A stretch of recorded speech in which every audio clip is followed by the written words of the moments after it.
everything you do from then on is different. One of the detectives, I think his name was He was a Derek. golden boy. And all we can do right now is come together. Extreme domestic violence, multiple rapes.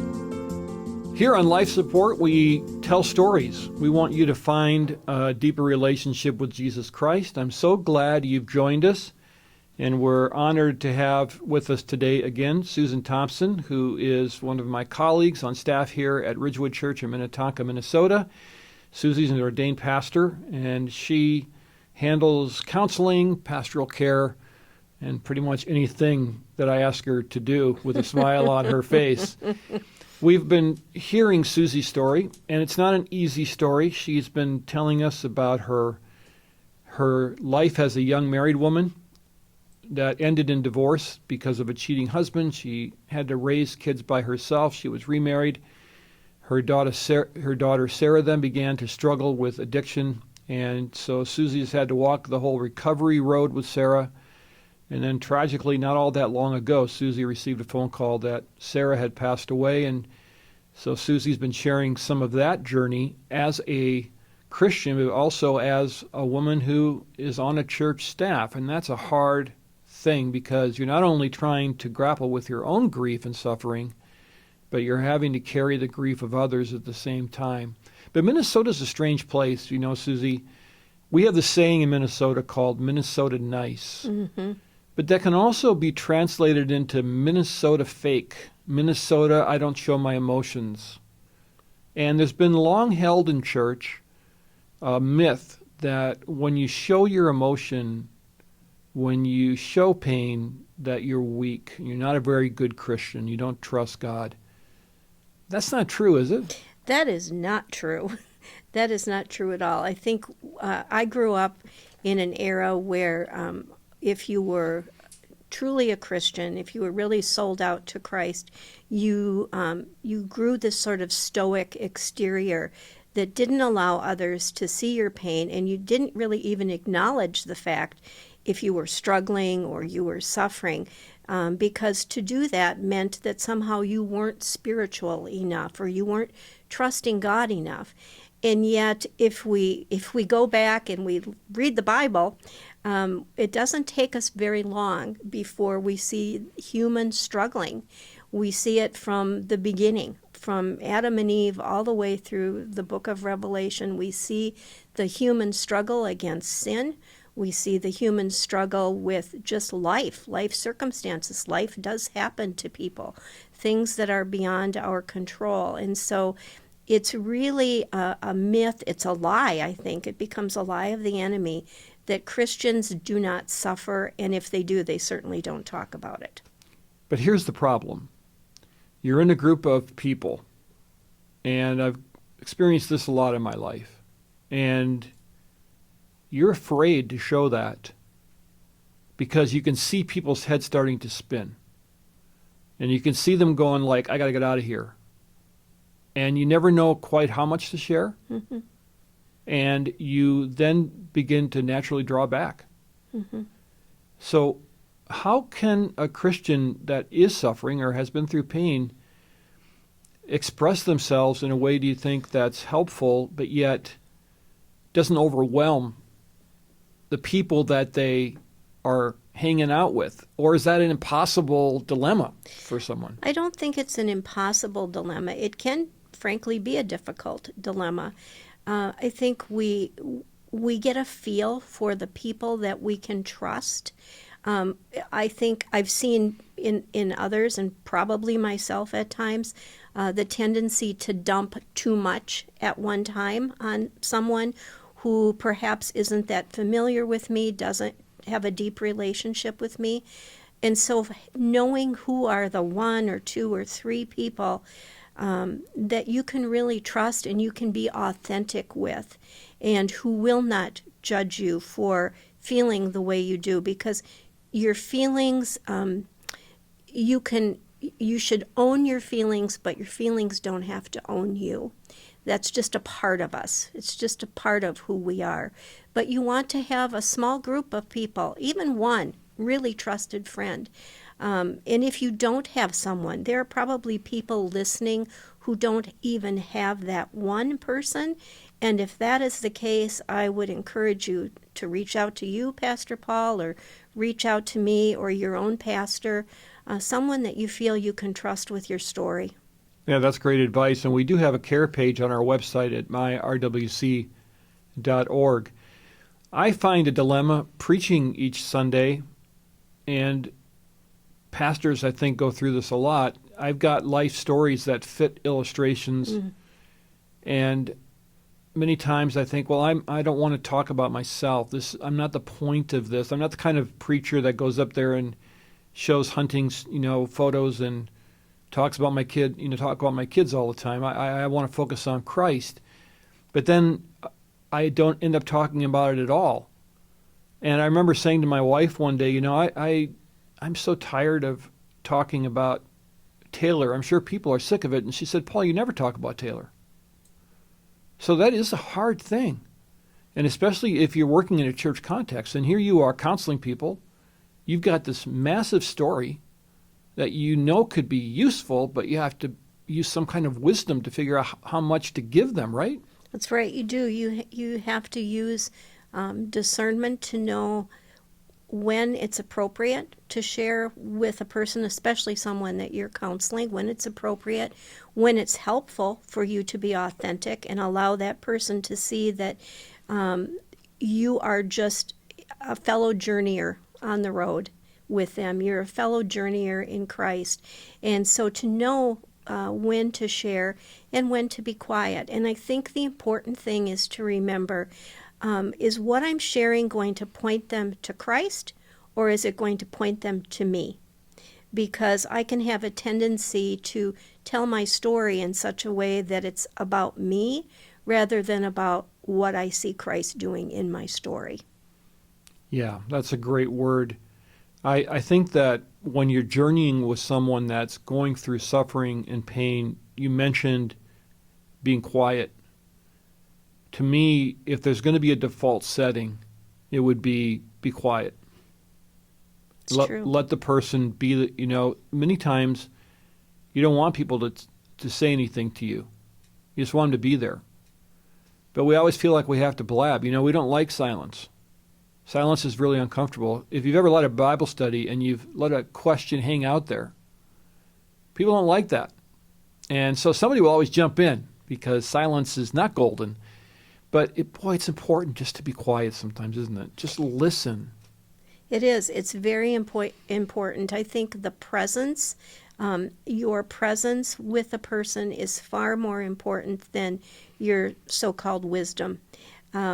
Because what people remember, and I'm sure you found this after Taylor died, I certainly found this after Sarah died, I don't really remember what anyone said to me as much as I remember the fact that they were there.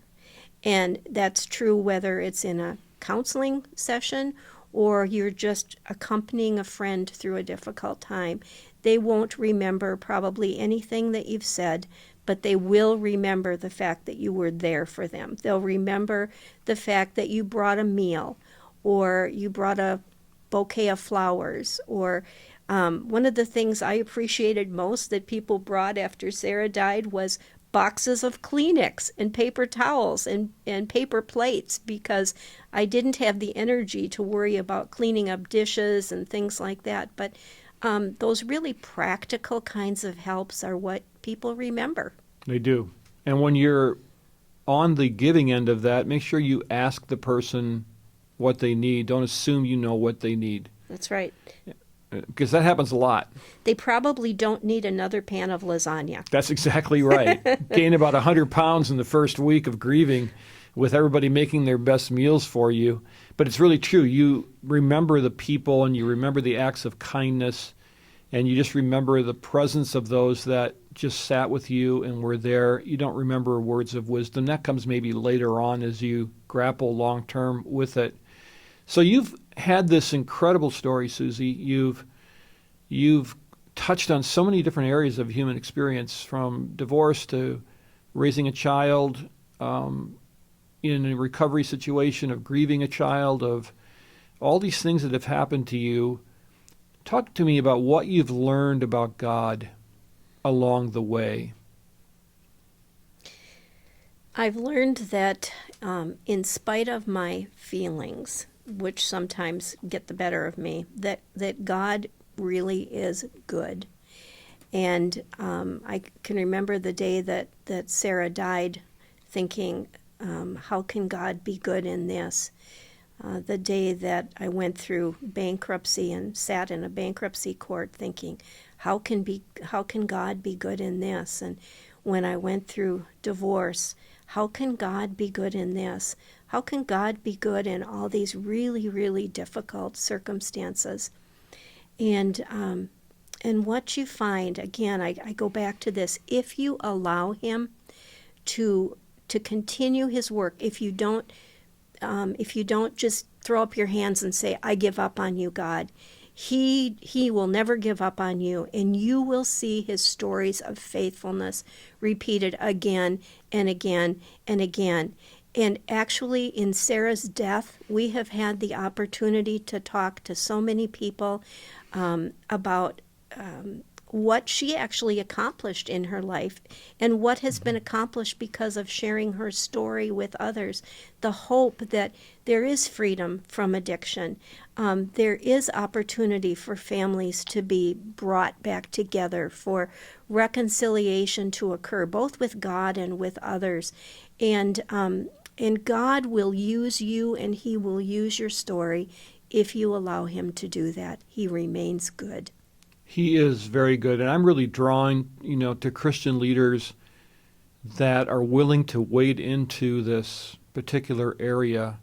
One of the men that I deeply appreciate that has had a huge impact on me, and not even theologically speaking so much, as R.C. Sproul. Mm-hmm. R.C. Sproul's book, Holiness of God, and his incredible insistence that God is good, and that God is glorious, and that suffering is God's thing, and he's still there in it, and he's glorifying himself, just gives me so much hope. If it wasn't for that hope, this would be a dark, dark journey. It would be. It would be. And I can see where people who don't have faith in God, people who don't know how to lean into Christ during these times of great struggle, I can see where their hopelessness comes from. I can see where despair can set in. But that's why I'm here today to share my story, is to tell people that there is great hope, and there isn't, you need not fall into despair.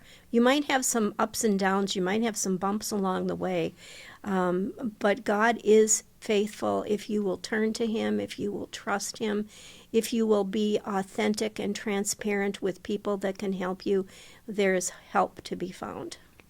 Let's put our pastor hat on just for a moment, and let's talk about life in the COVID-19 era. Because many of the things you're saying are resonating right now in just everyday life. People are home trying to school their kids. Kids are not playing baseball and going to dance classes. They're at home. Parents who aren't teachers trying to figure out how to teach their kids. There are people who are getting to know their spouse in a whole new way. And it'll be interesting to see what happens with that on the other side of this. But there's also a tremendous amount of fear and anxiety. And I think the uncertainty of when things are going to return to some kind of a rhythm is really, really difficult for people. So, as a pastor, what would you say to someone who looked at you and said, I don't see God in this. I know what you're saying, and I believe it, at least with my head. Mm-hmm. And I'm a Christian, but I just don't see God in my everyday life. It's too weird. It's too off right now. Mm-hmm. What would you say to that person?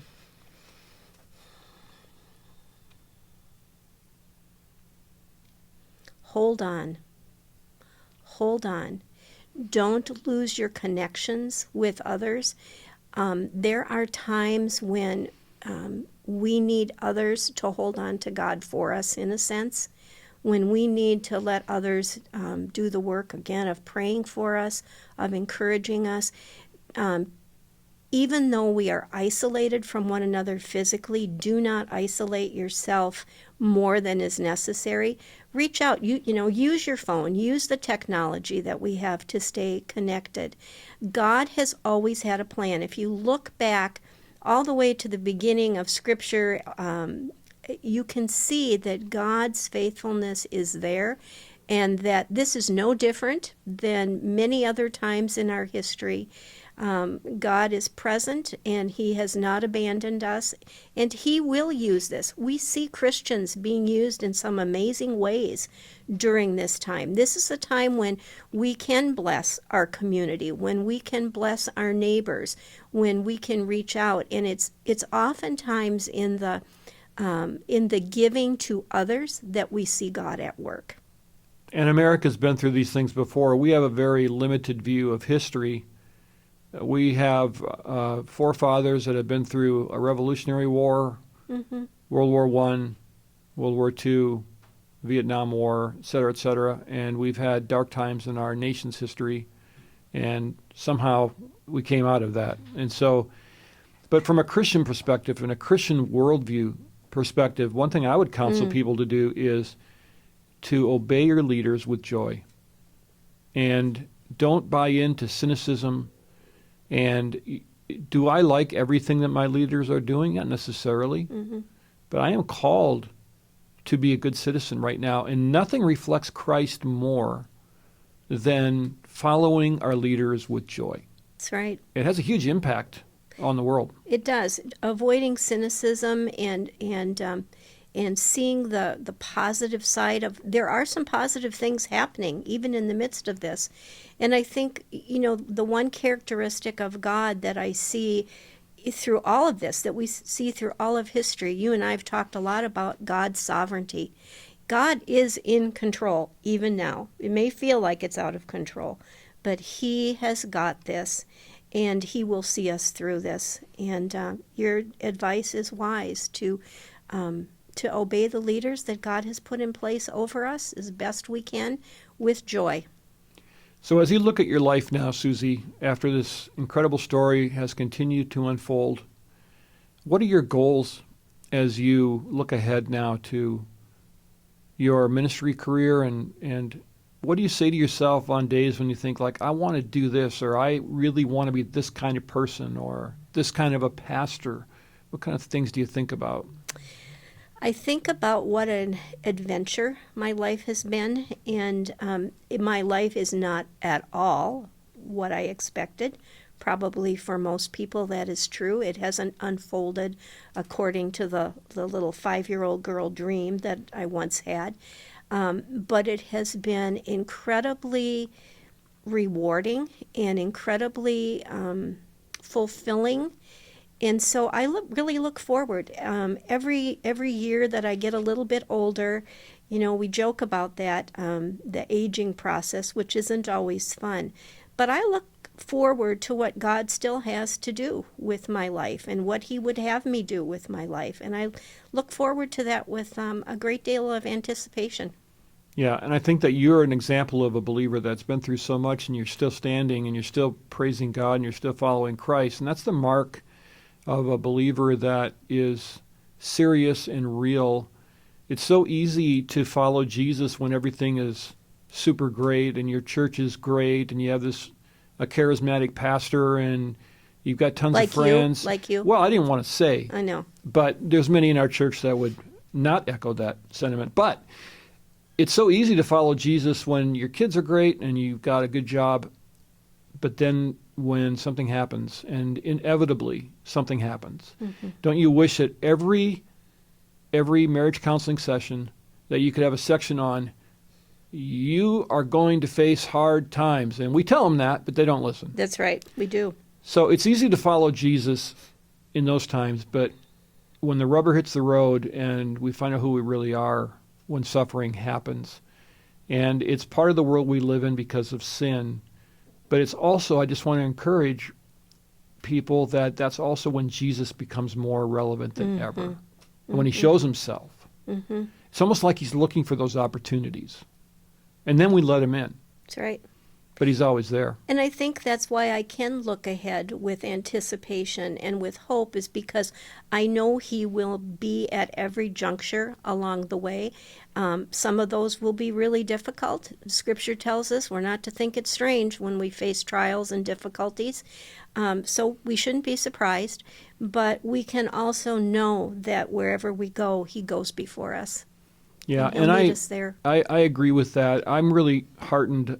On Easter, I preached on John 11 and on Jesus' arrival with Mary and Martha and raising Lazarus from the tomb and the incredible depth of compassion he had. He was troubled in his spirit. He wept. And of course, there's all kinds of theological debate about what was he troubled about and why did he weep. But the point is, he was there present. Though he had a mission, the people in front of him did not escape him. And I really take a lot of heart in that. I know he has a mission. I know that his purpose is unfolding. I know he has a plan for me. But along the way, he's not walking past the things I'm experiencing and the things I'm struggling with and my lack of faith and lack of belief. I find in myself an incredible ability to have great faith in some areas and very little faith in others. But God doesn't walk past that, you know? Mm-hmm. And I bet you've experienced that too. Absolutely, I have. And sometimes I think, goodness, I've been a believer, I've been a follower of Jesus, not always as faithful as I would have liked, but I've followed Jesus basically since I was 9 years old. And I feel like I should be so much farther along the road by now in terms of my sanctification and my spiritual growth. And I'm always a little bit surprised at the doubts that I have. But he never leaves me in that place. He always will take my doubts and prove himself to me, proves his faithfulness to me in spite of my doubts, in spite of my questions. And frankly, there are some questions that we will not have answered here on earth. And I think we have to be comfortable living with the fact that we're going to have some wonderful conversations with God when we get to glory. And we will see that whole picture unfold before us. Yeah, the why question can drive you crazy. Mm-hmm. That's for sure. Susie, your story is amazing. You've been with us for 3 shows now, and I certainly appreciate your forthrightness and your courage and your transparency. And I pray that God blesses you as you move forward and walks you through this difficult time that you're in right now. Thanks for being with us. Thanks for having me. You know, Susie's been talking a lot about finding peace and counting on God and God being faithful through her struggles. And sometimes in trauma, we can become fearful and full of anxiety. And that's easy to do right now with this pandemic. It's easy to just buy into the news and to become distraught. But God calls us all that time to trust him. And it's almost like he uses a pandemic to say, come to me. Deuteronomy 31:6 tells us to be strong and courageous. Do not be afraid or tremble at them, for the Lord your God is the one who goes with you. He will not fail you or forsake you. Trust is hard, but when we experience trauma, we can become closer to him than ever before. And so in a way, we can look at suffering as a gift because Jesus then becomes more relevant to us and real. And I encourage you just to lean into Jesus during this difficult time that we are in now as a country. Thanks for joining us on Life Support. We love to tell stories that help make Jesus more real to you. Life Support is made possible by our wonderful partners, Faith Radio, Five Stone Media, and Ridgewood Church. Faith Radio's website is myfaithradio.com. You can check in at Ridgewood here on myrwc.org/life support, and you can also go to our care page to get more resources to help you. And Five Stone Media has this podcast in video form at fivestonemedia.com, and there's also YouTube options and Google and iTunes. And so you can also join me on Twitter at Pastor Paul J.